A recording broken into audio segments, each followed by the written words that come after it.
The thought of never being able to sing again was the most terrifying time of my entire life.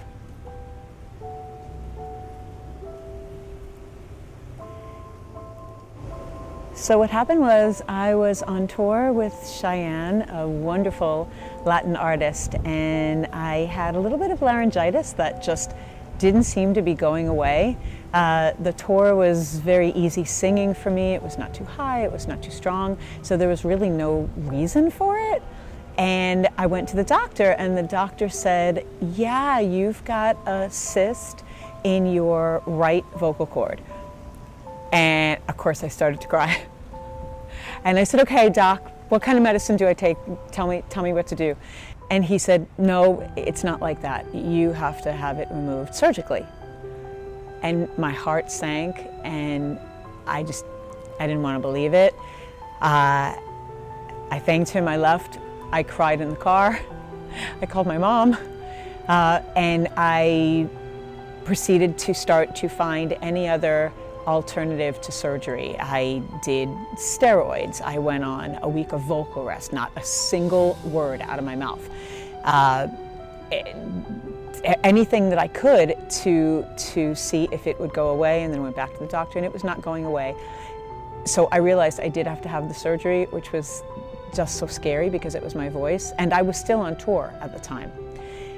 And I decided, well, I'm not going to be able to sing anyway, and it was getting worse because as the cyst was there, it was hitting against the side of my vocal cord and making a nodule on the other side of my vocal cord. And I knew I had to do something, so I found a doctor in Massachusetts, of all places, Dr. Zeitels, who worked on Adele, he worked on Adele after me, so at that time he had worked on Julie Andrews and Steven Tyler. And I thought, well, he's never gonna have time for me. I'm just this singer on tour. I'm not a famous person. And I called up, and he did, and he took me right away as soon as I could get up from Florida up to Boston. And he said, yeah, I can do it for you. So we made the appointment. I was terrified because of the procedure. What he had to do, he had to slice into my vocal cord. He had to remove the cyst. And then they don't stitch up vocal cords. This is what I learned. They just place the folds back together again, and you don't talk for 3 weeks. So I was on vocal rest for 3 weeks.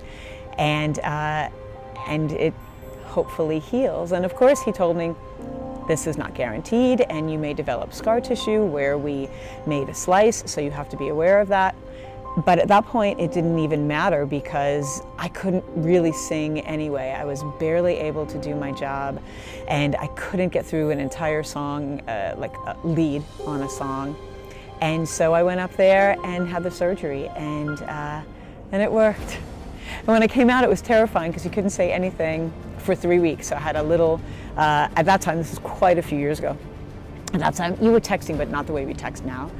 So I had a dry erase board, and I would write stuff down, and 3 weeks, no talking, no anything.